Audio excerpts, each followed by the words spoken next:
fights with passion, and he inspires. Are you ready for a war?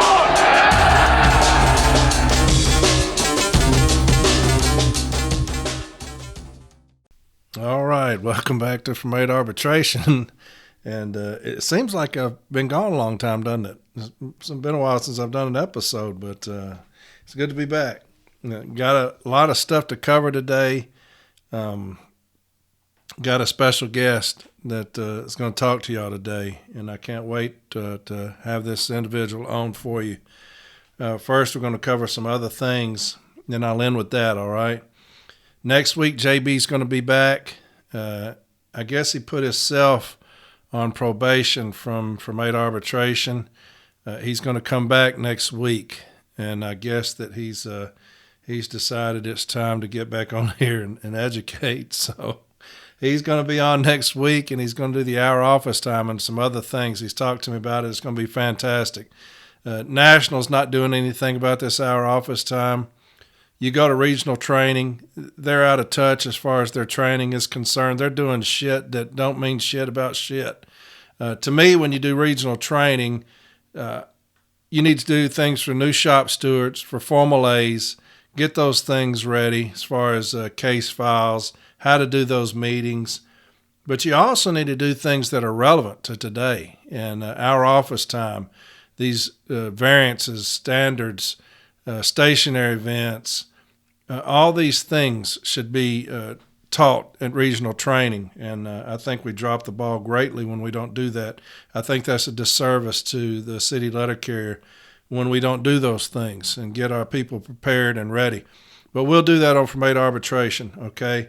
I'm going to do that. If you look back over the episodes we've done, we've covered these things 1,000,000 times, and we're going to keep doing it because I want y'all to be educated how to defend yourself and your office against management because they're pieces of shit. But got a few things I want to touch on, a few things I want to read. I want to read this to you, and I want y'all to think about this during this episode, all right? And it's from Lord Acton. I don't know if y'all have ever heard of him, but he's got one of the greatest quotes ever. This is Lord Acton, and it's so relevant with what we're dealing with today. He says, I cannot accept your canon that we are to judge Pope and King unlike other men, with a favorable presumption that they do no wrong. If there is any presumption, it is the other way against holders of power. Power tends to corrupt, and absolute power corrupts absolutely. And that is exactly what's going on with the NALC today. I'm going to read that one more time. I cannot accept your canon that we are to judge Pope and King unlike other men, with a favorable presumption that they do no wrong. If there is any presumption, it is the other way against holders of power. Power tends to corrupt, and absolute power corrupts absolutely. And that's one of the strongest phrases, quotes you'll ever hear. The Weir Report, I read, had 2 episodes on it. And I talked about the heroes and the zeros, the studs and the duds. I talked about those things. I said, who would be y'all's heroes and zeros, studs and duds? Now that both episodes are out detailing the report, what are y'all's thoughts? And there was a lot of action on social media on the Weir Report. You had a lot of people that were angry that the Weir Report was read. Some business agents got on there and said that was none of our business to have that report. Some people took exception to me saying that since I paid for the report, it should be mine. And they referenced, we pay for fighter jets, but we don't get to fly those. So they're saying that our union dues are same as tax dollars, even though see how far you go if you don't pay your taxes. But that's their mindset, that our union dues are no different than taxes. So, we pay for fighter jets. We can't go fly a fighter jet, so why should we have this report? That's the ignorance of some people in this union. And I told you about the fish last week, the sucker fish. You had those running to the defense of the NALC. I love the NALC. I told you, I represent them fully. Whenever I'm working for the NLC, I give them everything I've got, but I'm not a fucking idiot. So if they're not doing their job, then I'm going to call that ass out. I will not suck up to them like a lot of these people do. I'm just not going to do it. If you're a failure, I'm going to tell you you're a fucking failure. And our top two right now are fucking failures. And but you got a lot of those that are sympathizers that they will suck that ass. And I think you're going to see that when this vote comes out. When you look at this Weir Report, when you talk about absolute power corrupts, I think that that's the perfect definition of the Weir Report and how that went. When you look at the things that were in that report, I would have to say, when you talk about zeros, every single person that knew about this was a zero. Every single person that knew about the history and the issues with this president is a zero. It may not have changed the outcome of the vote because there was no option other than this ticket. There was no viable option. You had another person running, but that was a complete failure from the outset. That was never going to pass. I listened to, I gave everybody full time. I listened. They had YouTube videos out with this ticket, and I couldn't get through a minute of it. There was no way I was going to vote for that ticket. So there was no option. But I wonder what the outcome would have been if they didn't try to dictate the outcome of the election by not telling us the truth, not being forthcoming with us. It's almost like election interference to me. When you didn't tell the members, here's the issues, this is who we're going to put up for president. Here's the issues we're having with him right now. We're going to be honest with y'all and above board with y'all and let y'all decide. Here's what we've had going on for the last several years with this individual. And but we think that, he's turned it around and he's going to be better or whatever. I think that I told you there's going to be some retribution about the charges. They will come out and they'll be highly pissed at the charges, that the findings came out, the Weir Report came out, and y'all were told about it. So a lot of people didn't think that y'all should be told about the Weir Report, given the contents of that. I'll say this, and this is not a threat. This is not a threat. I think that every individual that knew about it and did not inform the members is in dereliction of their duty and should be brought up on Article 10 charges. That's my feeling. Every individual that knew about the history of this president and what he did and what he continued to do should be brought up on Article 10 charges. That's a dereliction of y'all's duties. Plain and simple. Y'all can come after me all you want to. Y'all can come after anybody else that you want to that distributed the report. Be careful. Be careful, because I believe you should be held in contempt of that. You should be held in violation of that. You should have charges brought against you for that. I'll be interested to see what happens in Boston. If somebody don't try to fire y'all's ass up with Article 10 charges for dereliction of y'all's duties, for allowing this to happen, as many people in there that were heroes, y'all are still culpable. Y'all are still responsible for this individual being in office and him not being held accountable. This vote will be a secret ballot vote because you have cowards amongst us, and they want to be held in secret, in private, in the dark. If you brought Article 10 charges against them, they would have to tell you where they stood. I think it should be done in public. I think everybody should know how you voted. Here's the damage that was done. I'll talk about my friend Susie Miller, the one that he said was Corey's bitch. Here's a girl that came to me because our business agent's office had let her down. She had a definite grievance for her son and it was FMLA interference. One of the most blatant forms of it I've ever seen. And the business agent's office let her down, just like so many across this country are doing today. Let her down. And I told her she had a grievance. I don't know if y'all remember I had the episodes where I just shouted out, file the fucking grievance. Just file the fucking grievance. If y'all remember that episode, that was what I was talking about.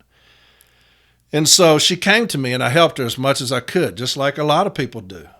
And she went into that EEO and they won it. And that was when labor said, well, the union didn't file a grievance, so we didn't know we were wrong. So then she gets confronted at training aggressively by this president. Aggressively. And takes her hand off a guy's shoulder, saying he's not important. This is your president now. Goes over, tries to strong arm this young lady. And ends up calling her a bitch when she don't cave into his absolute power, right? When she don't cave into his absolute power, she's a bitch for that. He tries to strong arm her, and she doesn't cave in. She's a bitch for that. And yet this executive council didn't feel that was warranted to be a severe charge. How many times in the Weir Report did y'all hear individuals say, this happened, it was brought to our attention, and we're going to take care of it? You heard numerous people saying, we'll take care of it, only to find out it was never taken care of. Why? Because the actions continued long after. They didn't take care of anything. How about this? Maybe the worst thing. You have females telling Mr. Weir that if they were confronted with some kind of inappropriate conduct, sexual misconduct, they would not report it because of how Renfro handled that with Mr. Henry. What do y'all think about that? The damage that has done to the females at NALC. And you will have people vote that he should stay in charge. The damage that has done when females say, I will no longer report any inappropriate conduct towards me or any sexual advancements towards me because of how Mr. Renfro handled that situation with Mr. Henry. Think about that. And you will have those fish that are sucked on his ass. He's dragging these motherfuckers around up there. They're on his ass just dragging. That will vote that he should stay in charge. The damage that has done. This entire thing has been a dark cloud on us since it came out. You have the Postal Service, and I had that episode and I was talking about chum in the water, sharks in the water. You heard Rolando had to go to Tolino. And Tolino says, I've not heard from your president. To this day, I've not heard from your president. They know that we are weak right now at our leadership. They know for a fact. And the things that are going on across this country are evidence of that. It's exhibit 1 of that they know that we are weak because of our leadership or lack thereof. You got Barner. This marshmallow is a straight up coward to labor. The things that this guy from labor is doing to Barner right now are unprecedented. The things that people send me, I'll read one of them.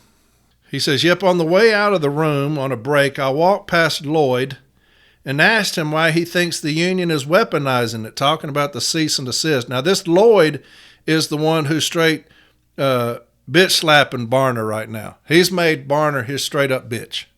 And so he says, yep, on the way out of the room on a break, I walked past Lloyd and asked him why he thinks the union is weaponizing it, talking about the cease and desist. He said that if the union gets a cease and desist for a violation and management violates it again, what does the union do?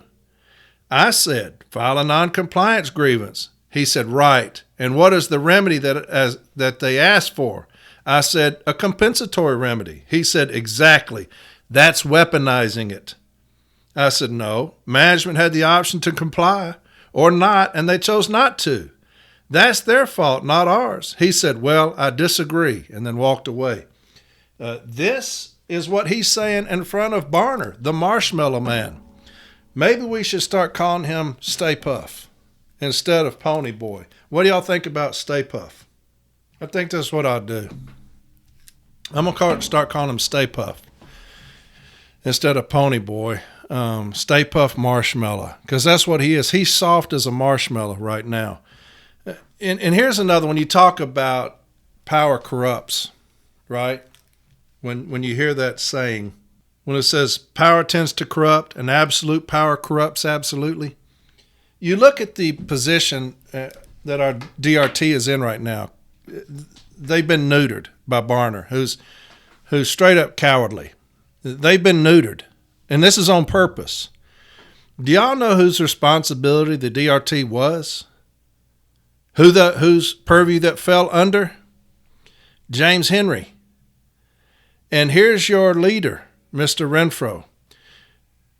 When Mr. Henry is begging to meet with him to clear his name. Y'all heard the emails. I read them to you. To clear his name. Do you know what Renfro does? Cuts his job responsibilities. Cuts them. That's a vindictive little motherfucker right there. That's corruption. When it talks about absolute power corrupts absolutely. That's the definition of it. Here's a gentleman that says, hey, we need to talk. We need to talk. You've defamed me. We need to talk so that I can clear my name. I'm not going to talk with you. Matter of fact, I'm going to cut your job responsibilities. You know who he gave that to? Barner. The DRT was Mr. Henry's. That was his responsibility. Renfro cuts his responsibilities and hands it to Barner. Do you see why? James Henry would never go for what's going on at the DRT right now. He would never go for that. You know why? He's a man. He's not a bitch like Barner. Or Stay Puft. I'll call him Stay Puft. He's not a coward like Stay Puft is right now. There's a reason he was given the DRT. Is so that they could neuter that. Do you know what happened to Mr. Jackson, the one who brought the charges against Renfro? Do you know what happened to him? His responsibilities were cut as well by Renfro. His responsibilities were cut as well. Power tends to corrupt. And absolute power corrupts absolutely. That's exactly what we're dealing with. You've got an executive council that has given in to absolute power. They will not hold him accountable for what he's done. They will not hold him accountable for the things that he's done and what he's done to individuals. He has absolute power over those individuals, that executive council. He has absolute power over them. And you're fixing to see it in this vote. So I say, again, before I get off of this onto something else, I say, you bring Article 10 charges against every one of them motherfuckers that knew about it and didn't tell us. Do that. Chew on that. Come after whoever you want to about this Weir Report. Come after whoever you want to. I say y'all's asses need to have Article 10 charges filed on you for dereliction of your fucking duties, for putting somebody in place that you knew wasn't fit. You knew wasn't fit. You held things from the delegation. You held things from the members that were critical in this vote. And you did it on purpose. Why? So that y'all could have absolute power. You're so afraid of losing your positions. You jeopardized the NLC by doing what you did. And you should be held accountable for that. And maybe some Article 10 charges would help y'all out with that. What do y'all think? Huh? Y'all think I'm fucking around? Come fuck with me. You have no idea, motherfucker, how far we can go. I'll tell you that. You have jeopardized the city letter carrier. The only ones I care about. The only ones I care about. You've jeopardized them. So come and get you some. That's all I can say. You sorry motherfuckers, you. I'm going to read a couple of things to you. And then I'm going to got an arbitration site. I'm going to talk about it a little bit. Next Sunday is the Zoom meeting for Build a Fighting NELC. You know, we've had that. There's been a couple so far. A lot of great response to that. A lot of great response. That's a great movement right now. And when I talk about y'all are going to sway this election, this movement right here will be a piece of that puzzle. Okay, but because the time that comes around, this will be a tsunami on this vote. It was what, 15% last time? It was sad at best. I guarantee it'll be 60% or over the vote this time around. There'll be so much momentum, so many people wanting change. And this Build a Fighting NELC would be a huge piece of that puzzle. And here's what it says. This is for the Zoom meeting next Sunday, okay? And you'll have, I put links up on Reddit and Discord. So if you go on from 8arbitration.com, I think Jeremy has a link up on that as well. You can go find the link on there, and so you can register on there, and that you'll be on it, okay? So I put it on Discord. I put it on Reddit. I think Jeremy's going to put it up on from 8arbitration.com. And so get on there and just check it out. Check it out. Numbers matter. Y'all are part of something that will revolutionize the NELC as we see it today. Y'all are part of something that's going to revolutionize the NELC. And y'all are going to completely flip this thing. I promise you. So a Zoom meeting, Build a Fighting NELC. What does a fighting union look like? Main speaker, Corey Walton from NELC Branch 4 and the From 8 Arbitration podcast on what does a fighting union look like and how we can build it. NELC members across the country are fed up with the lack of transparency and action around the contract. We need a new approach to contract negotiations. 20 NELC branches and one NELC state association have passed the open and bargaining resolution so far. Join NELC members from across the country to discuss how to win open bargaining and build a fighting NELC. Win Sunday, April 14th at noon, CT, 10 a.m. PT, 1 p.m. ET. All right, so there's that. Y'all get on there. It's pretty cool stuff, man, seeing the numbers that get on there that are interested on a Sunday, your day off. Most of us, unfortunately for CCAs, babies, y'all working, but Sunday, the interest that's building about this. People are tired. They're fed up with the cowardly NELC that we've got. It's been going on for several years. Our top two are the biggest cowards I've ever seen, and have completely shit the nest and are getting run over. Otis and Stay Puft. So, hey, I know the little fella. He don't like that. Little Barner, but hell, I'm just fucking with you, man. I'm just fucking with you. I do think you're a coward, though. I'll tell you that. But so Otis and Stay Puft are failures as far as I'm concerned. Here's another thing. Fighting back against sorting and delivery centers resolution. Whereas the United States Postal Service has begun to implement Postmaster General Louis DeJoy's 10-year Delivering for America plan, including removing carrier operations from hundreds of local post offices to consolidate into regional hubs called sorting and delivery centers, S&DCs. Whereas S&DCs will further deteriorate our ability to provide quality service by potentially preventing customers from having local and easily accessible post offices in their town or neighborhood, which will force customers to travel as much as 30 minutes to access a postal facility. Whereas S&DCs will increase the travel distance from stations to routes, and which added on average 11 miles each way for carrier units that were consolidated in September according to the OIG study, a framework for delivery network optimization, which will increase carbon emissions and offset potential benefits from updating and electrifying the vehicle fleet.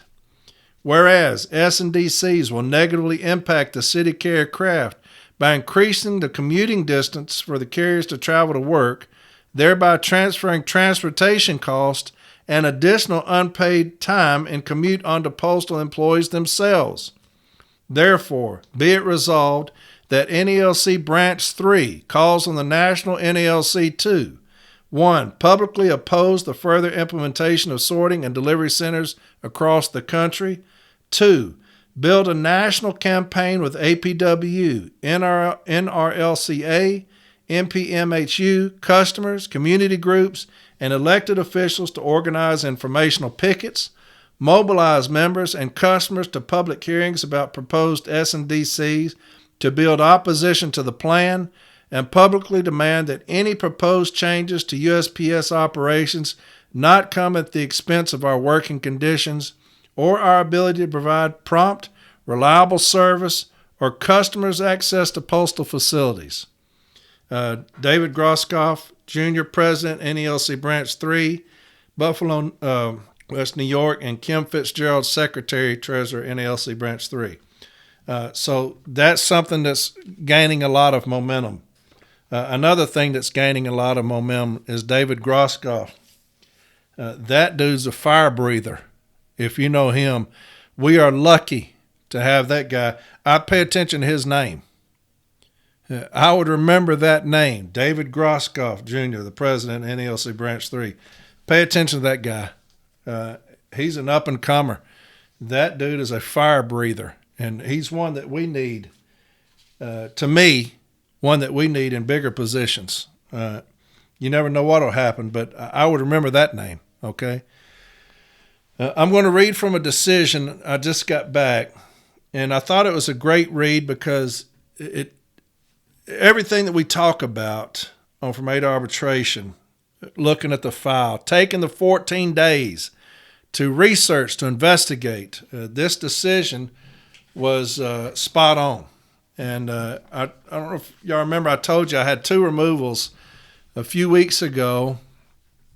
One was a CCA with horrendous attendance, and it had progressive discipline. And the other was a gentleman that they accused of taking the Voyager card and buying gasoline for his personal vehicle. I have not got that one back, but I did get the one on the CCA with the horrendous attendance. This shop steward won this case, and the arbitrator says it. The shop steward taking the time to fight.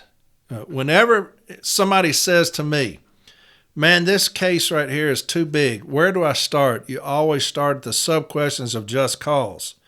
That's where I always start, because if you can win one of those, the discipline should fall. It's supposed to fall. They even acknowledge that in their own handbook, the EL handbook.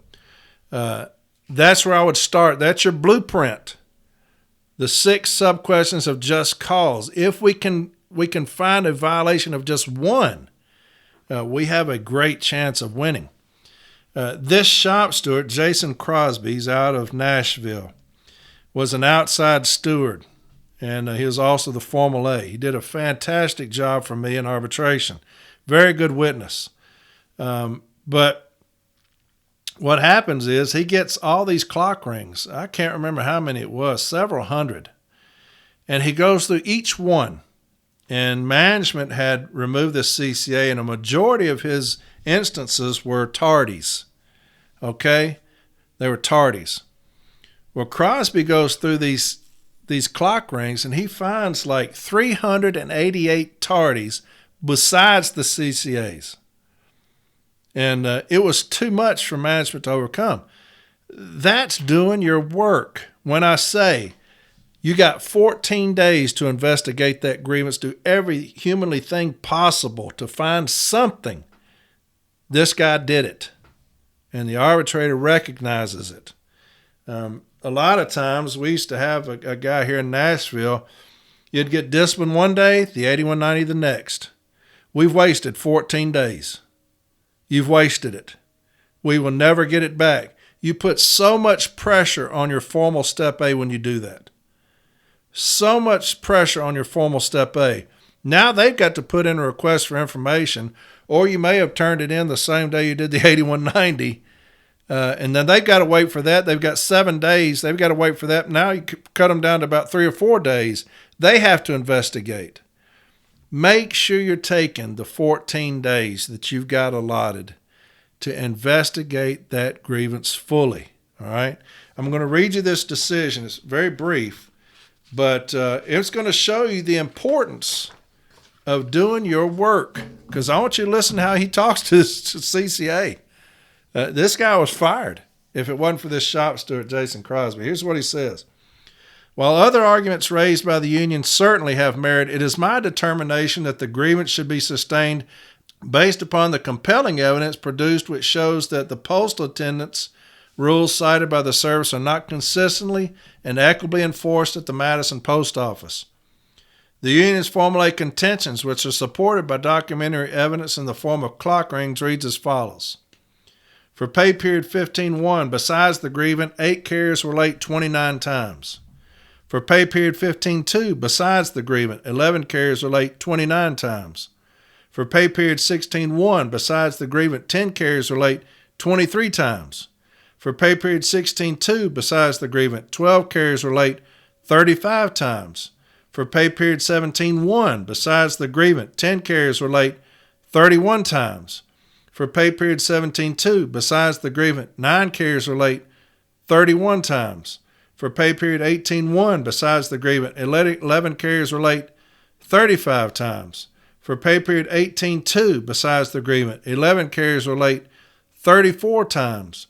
For pay period 19-1, besides the grievance, 8 carriers were late 25 times. For pay period 19-2, besides the grievance, 10 carriers were late 22 times. For pay period 21, besides the grievance, 10 carriers were late 24 times. For pay period 22, besides the grievance, 10 carriers were late 20 times. And I had the Formal A read that as is. He read that entire thing just like that. That's overwhelming. That's overwhelming. Here's what the arbitrator said. The record also reveals that no carrier, apart from this carrier, received discipline for tardies in attendance in 2023. This is, quite frankly, an astonishing number of tardies from a post office the size of Madison. In the face of this striking evidence, management can only muster a contention that most of the carriers call and let us know what's going on, and some we have given approval due to daycare. As the union points out, it is management's burden to show that the rule they seek to enforce is consistently and equitably enforced. The union argues that it is not and has provided compelling evidence suggesting as much. The service's allegations of call-ins and approved leave for employees with children in daycare are not supported by documentary evidence or supporting testimonial evidence from other employees. As Arbitrator Renfro said, the parties herein are well aware of the general rule that disparate treatment, unequal discipline for similar misconduct is not looked upon with favor by any arbitrator. Unequal discipline imposed even by a well-meaning but somewhat disorganized employer will consistently be overturned as discriminatory when appealed to arbitration. Arbitrator Renfro, 1980, at 10. Finding that Postal Service rules and regulations regarding attendance, particular tardies, are not consistent and equitably enforced at the Madison Post Office, it is my decision that the grievance must be sustained. However, this should in no way be interpreted as condoning this carrier's attendance. His attendance record is, by any standard, horrendous. There are plenty of legitimate reasons an employee might have a poor attendance record. I have both sustained and denied numerous grievances in cases where the employee's poor attendance record was not truly their fault. But there is no excuse for being chronically late. As my father used to tell me, when you arrive late, you're telling the person expecting you that your time is more valuable than theirs.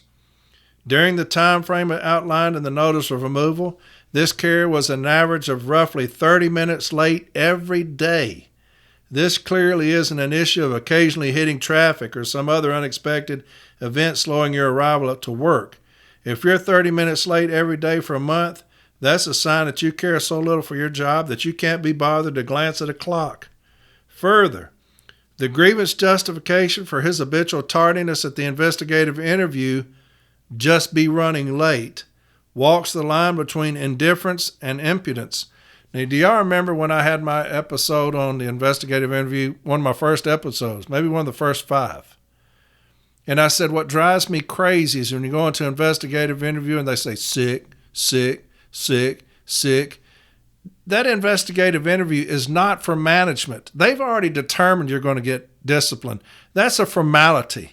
Investigative interviews are a formality.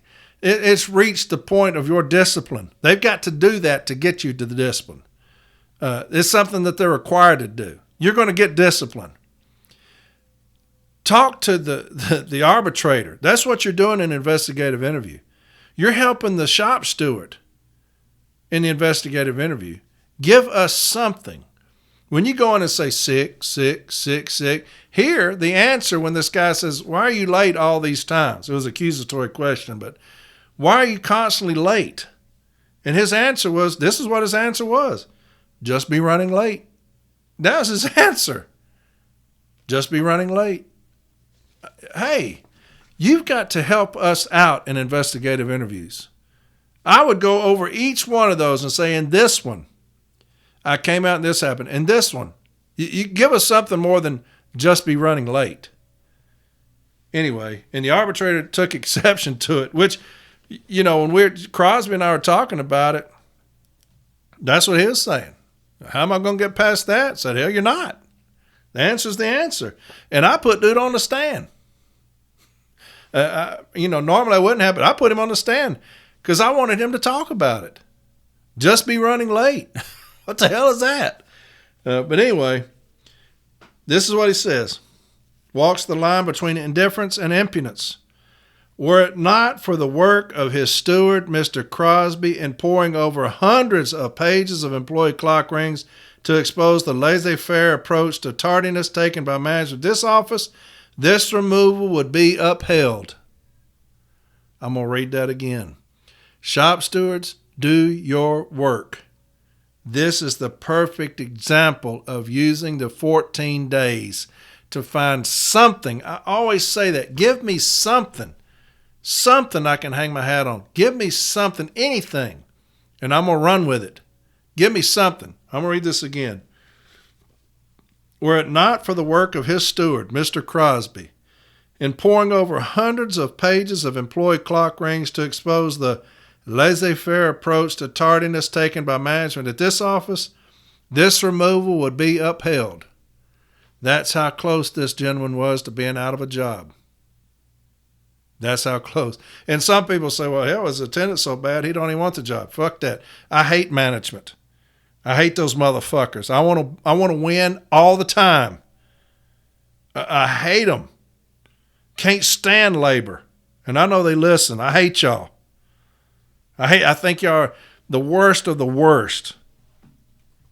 And so, fuck that. Somebody's saying, he's late all the time. He don't care about his job. I don't give a shit. I hate management that much. I want to win all the time. I never want to lose. So, as it is, this Carey has yet another opportunity to learn the importance of arriving to work on time. My suggestion would be that he takes advantage of this. A career with the Postal Service is a valuable thing to have, and it would be a shame to lose it for no better reason than you can't get to work when you're expected to be there. For the reasons set forth above, the grievance is sustained. The notice of removal shall be rescinded and expunged from the grievance record. While my inclination would be to reduce the removal to a long-term suspension without back pay, it would be inequitable to do so when the record shows that other employees with excessive tardies received no discipline. As such, the grievance shall be returned to work and made whole for all lost wages and benefits as soon as administratively possible. So, fantastic job to Jason Crosby, who's a great guy, a fantastic guy, a great shop steward and formal aide, did a great job there. But because of his work, we were successful. And a fantastic job. All right, special guest. This special guest I'm going to have on was somebody that we were brought together by a mutual acquaintance, okay? We were brought together by a mutual acquaintance, and we got a hold of each other. I'm going to play this. We just had a Zoom and I recorded it. I'm going to play this. Now, I sound terrible on here. My shit is messed up. His came out pretty good. Mine's terrible. But I'm going to play this and I'm going to come back on the other side of it, okay? So here's my special guest that we've been waiting on. A lot of people have reached out about it. Here he is, and I'm going to come back on the other side of it and talk to you, okay? All right. Special guest.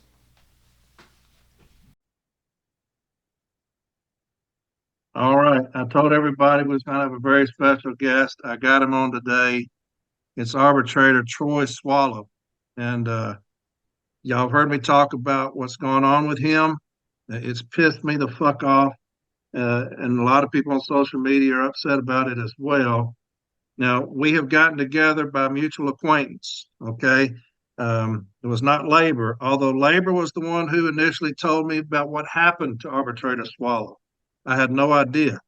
And they told me about it. Mutual acquaintance got us together, and he wanted to come on here and clear his name.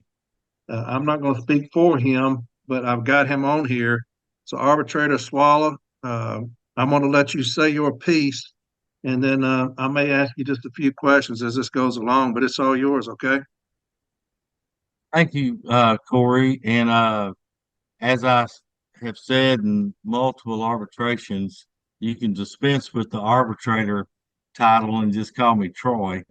The older you get, the more you'll appreciate that. But and I appreciate the introduction as a special guest. My mother used to always say, "Take the square root of any compliment, and you might get close to the truth." So, but yes, I did. I was very interested in coming on your podcast to inform as many people as possible uh, of a couple of things. First, I did not contact the post office nor the union about any sort of personal problems or any sort of issue that I had. Uh, I've got a request from Vice President Barner, and I believe her name is Jennifer Breslin from the post office, to have a Zoom meeting. So, uh, and I'll talk about the timing of the request in a moment. But anyway, I got the request and I gave them some dates. And matter of fact, the very day that I sent in the availability, my availability, they set it up for that day, if I'm not mistaken, and did it pretty quick. And I'll say this too, there was no discussions back and forth from my recollection at all, other than maybe just a slight inconsequential question or answer. But there were no discussions back and forth between Miss Breslin and Mr. Varner. It was pretty much set in stone, whatever they wanted to talk to me about. And the result of that was that my services were no longer needed. Any cases that were outstanding, that they wanted me to write the award, any case that I retained jurisdiction on, that they would assign someone else, and any other case that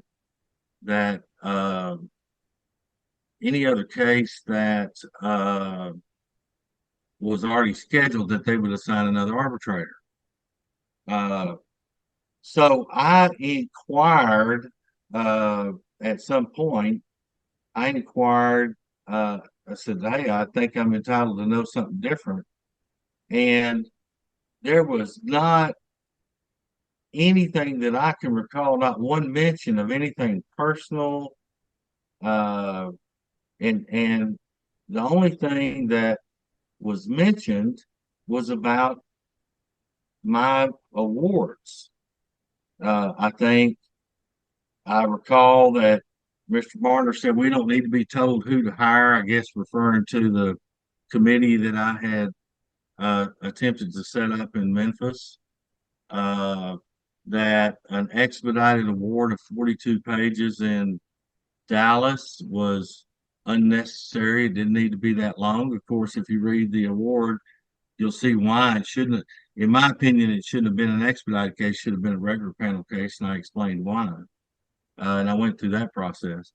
Uh, but there was nothing personal. And I received a recording from President Renfro that says essentially, hey, if y'all knew, y'all would agree 100%, or y'all would agree with me.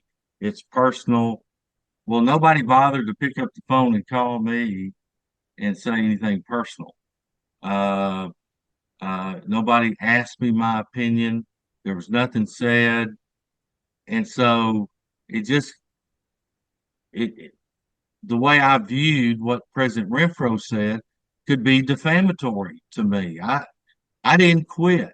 And if anybody wants to know if Troy Swallow's a quitter, come to Lumberton, Texas, and ask anybody that knows me, or go to Hardin County, uh, the larger Hardin County, anybody that knows me, and they'll tell you that I'm not a quitter. And I didn't quit. I enjoyed my time on the panel, uh, and we can talk about that later. But I just want to let everyone know that I know of nothing personal. Now, I will say this, that I did mention in that Zoom meeting that I lost my father September the 9th. And anybody and I had previously lost my mother several years ago, and anybody that has been in that situation knows that it takes the wind out of you a little bit. Not all the briefs were due on the awards at that time. And then I got sick somewhere around um, uh, Thanksgiving, and just couldn't get rid of this cough until Christmas. And I think I'd even made a reference, and I don't know, they wouldn't let me get the RSV vaccine until I was 60. I didn't know what I had, but I might have had COVID or something, but I was in pretty bad shape. And you know how that'll get you down too. But that was not the thrust of the meeting. That they called, there was no discussion back and forth. Why are you late? There was no discussion between Barner and Miss Breslin saying, hey, what do you think? What do you think? Their mind was made up when they called me. And so, which leads me to this, that when you have a president of the union saying one thing, right, and your executive vice president saying something totally different, how do you operate a system that way, right? I mean, this is a big organization, and they need to at least get together and figure out what the deal is. But I'll tell you something else that I'm kind of shocked about. I have not issued those awards because I'm waiting to get something in the mail. And look, as everyone knows, there's no way that I can write and I can do the work that I do based upon reading my awards. There's no way that I can do that in 2 days. I hope everybody sees that. I couldn't write 150 so pages in Memphis in 2 days and read however many thousands of pages and get through that case. You just can't do it. So it's not a matter of me giving free time to the effort. I'm more than happy to do that. But what I don't want to do is I don't want to end up in a situation and turn in the awards and then all of a sudden my invoice gets cut, and I don't get paid anything. That's happened before, and I can give you some examples of that. But it's kind of curious to me, and I told you I was going to tell you this. Online, you can see when things were filed, and apparently, when Memphis was appealed to the district court, they either were ordered or they requested to participate in their alternative dispute resolution process, and they went to mediation. And the phone call the Zoom meeting I got, happened within days of them telling the district court that they that they had settled the case. So I haven't seen the mediated settlement agreement. I doubt I ever will. I doubt that there's anything in there, but it's just kind of curious that it was all kind of at the same within days of each other. There was no mention of anything personal. I don't know. I would welcome a phone call from President Renfro or Miss Breslin to say, "Hey, this is what we know, and this is why." Uh, and I'd like an explanation why Barner took the lead and told me all those things and never mentioned that. You know, I know that he was insistent that uh, that I not share the Zoom meeting with any advocate on more than one occasion, and I said I haven't heard anything embarrassing or anything, and uh, you I gave the post office and the union, complete authority to disclose whatever they were saying on that Zoom meeting. And I'll say it again. It's got to be, look, that is the only record today of what happened to me. So I'm assuming that that is public record. I'm assuming that they recorded the Zoom meeting, and I'm assuming that anybody can get a copy of that if they go through the proper channels, and they can see it, and they have my absolute authority to release that. There was nothing on there that the way President Renfro put it out there, and I'm offended because I gave both sides my all. I hope that come through with my awards. All right. For some reason, I got 4.5 minutes. I thought I had 40, but I got 4.5 minutes. Earlier, you said you got a recording from Renfro. Did you mean you got a recording of Renfro talking about you? Yes, yes, Okay. All right. I want to make yes. sure that the most important thing, other than I think it's Bush League, how this was all handled with you, and I'll say that. I've said it before. You said Barner took the lead with labor on the Zoom. Did he treat you with respect in your eyes when he was talking to you in front of labor? You know, uh, that was one of the reasons why I said, well, I'd like to know. I everybody's got their own personality, uh, and I'm sure terminating someone would give anyone indigestion, but I just felt like that there was more to it. That he was. Uh, I just know that I would not have communicated in the same manner. I mean, I Yeah. just thought it was kind of rough and and especially after, and I hope it comes across. Maybe it doesn't. After the efforts I gave uh, to both sides to write awards that were fair, and impartial, and you know, Yeah. Well, I want to say this. I will have you back on. I'm going to upgrade to pro is what it says. I'm going to do that so I have more time on the next one. I'm going to have you back on. But before I let you go, I apologize on behalf of the city letter carriers for how you were treated by our own, and that was Barner. I wanted to tell you that.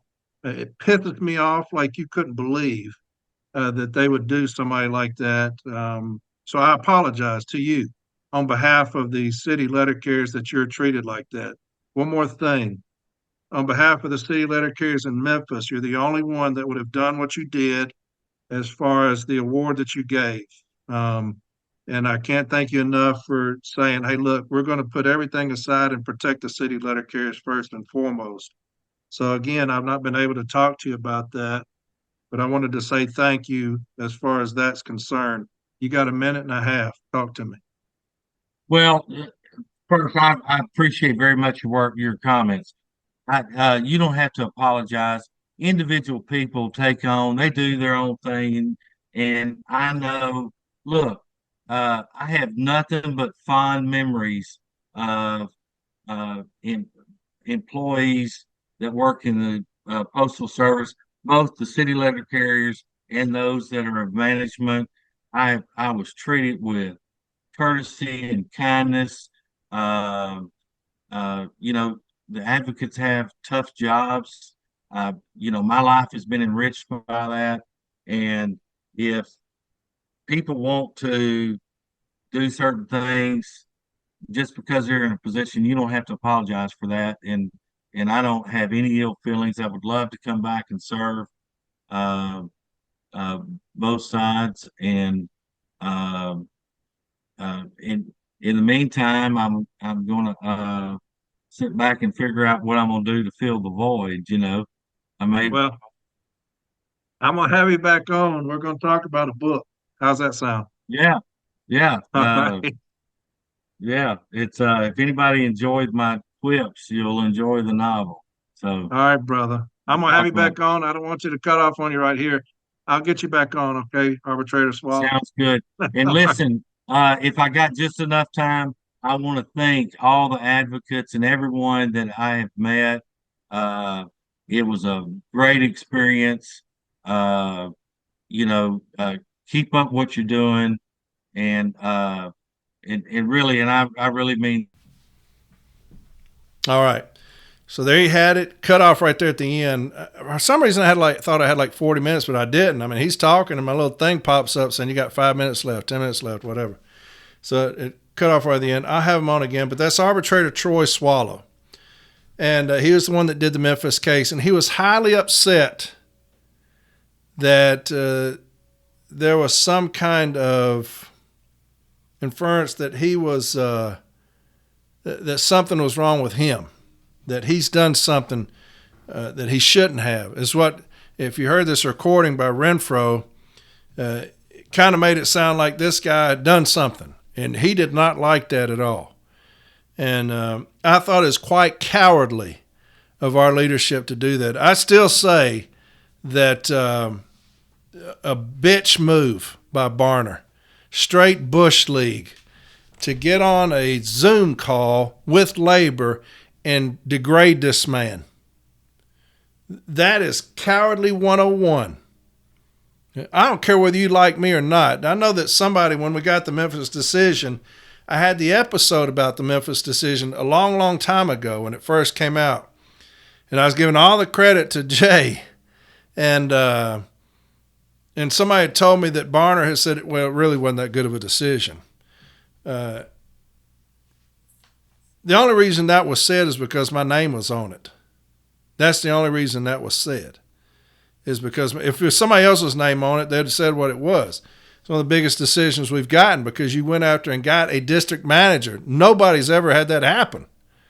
Now, that wasn't me. I mean, that was the case file that did that.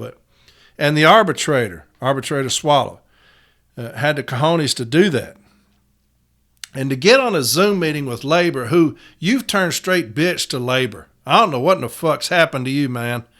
With this Lloyd going around and kissing his ass in front of the union people, you're a straight embarrassment. I wish you could see the messages I get from the people that are embarrassed to have you up there representing the NLC in front of this Lloyd, walking around sucking his ass in front of everybody. You're an embarrassment, man.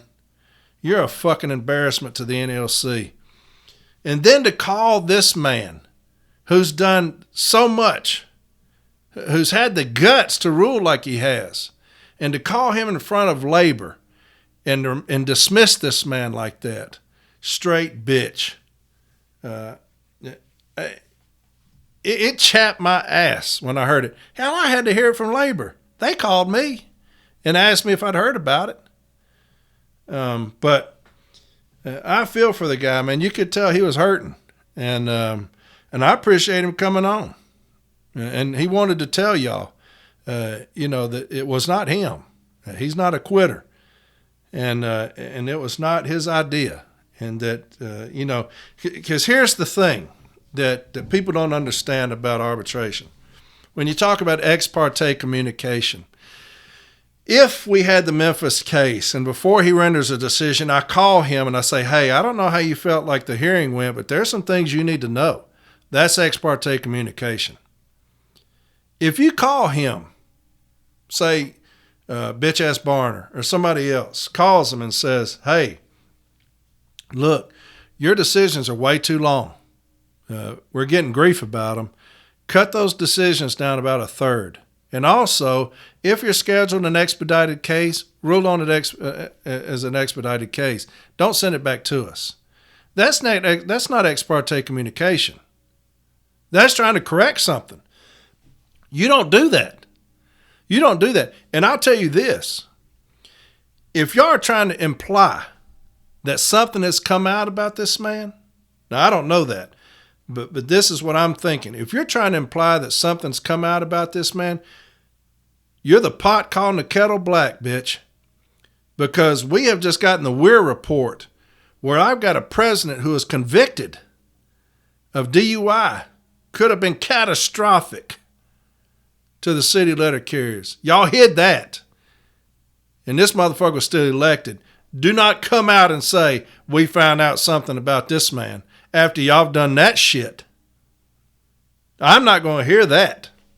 You better not come out and say, well, there's some things that come up.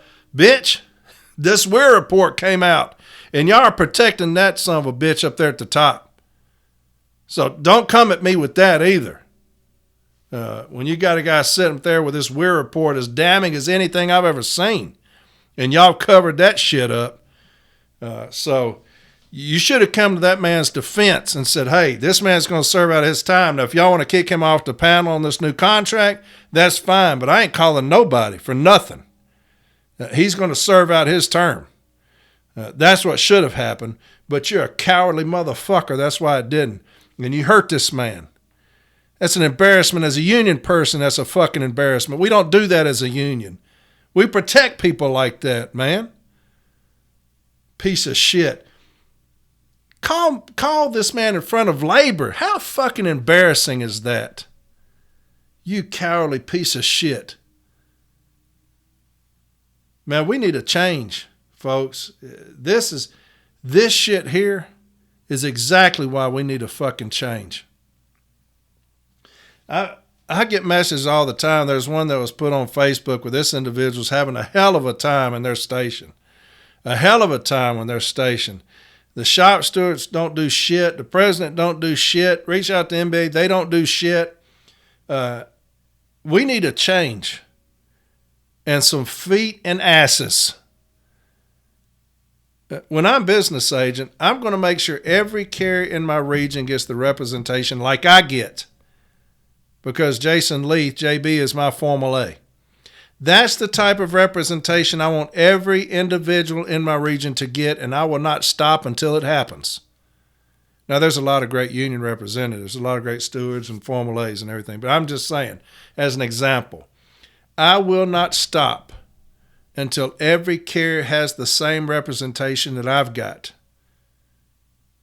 I've got JB, who I consider to be one of the best I've seen.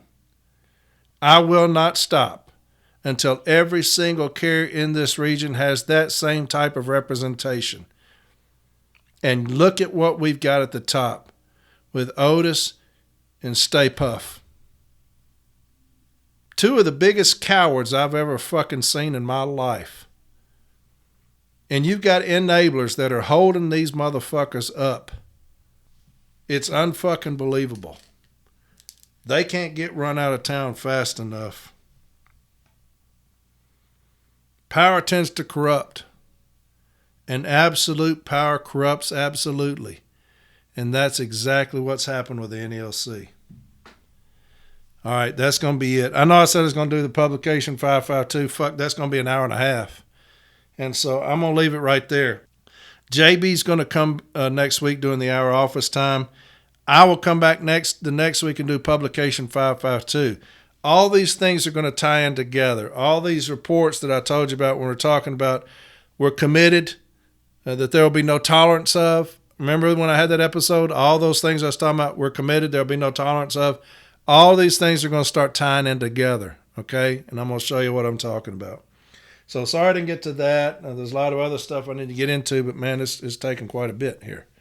So anyway, look, I love each and every one of you. I do. I know there are a lot of people who don't like me, and a lot of people are coming out against me right now. Great. I love that shit. I fucking love it. You know, I love chapping motherfuckers' asses, son. I do. Like I said, and I'm not one to toot my own horn, my record speaks for itself. The shit I've done speaks for itself, whether it's informal, formal, arbitration, or on here. So I don't give two fucks what anybody thinks about me. They can roll all that up and shove it up their ass. And these motherfuckers at National that don't like me can kiss all this ass all the time.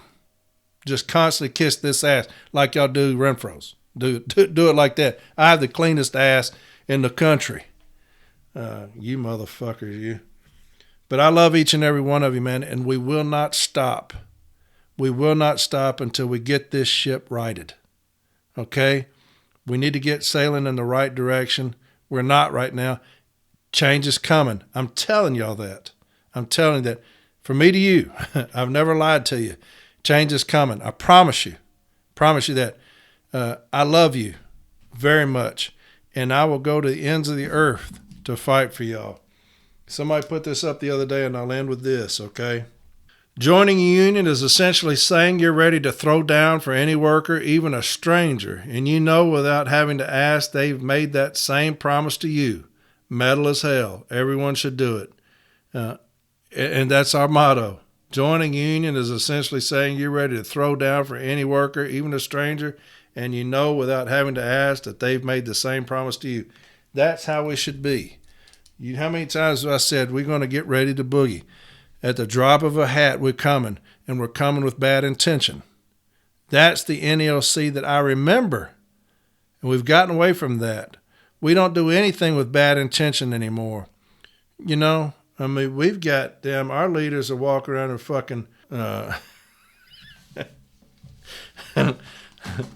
tutus on their fucking tiptoes, dancing around in front of labor right now. That's what we've got. So we need to get some strong leadership back up there, man. We got some fucking clowns up there right now, but we're going to get it, man. We're going to get it.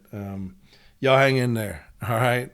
Next week, JB, with an hour office time, we're going to start attacking the shit out of that, and then we're going to come back with Publication 552. We're going to start firing some fucking managers up that ain't worth shit, all right? I love y'all. I'll talk to y'all next Sunday, all right? Bye.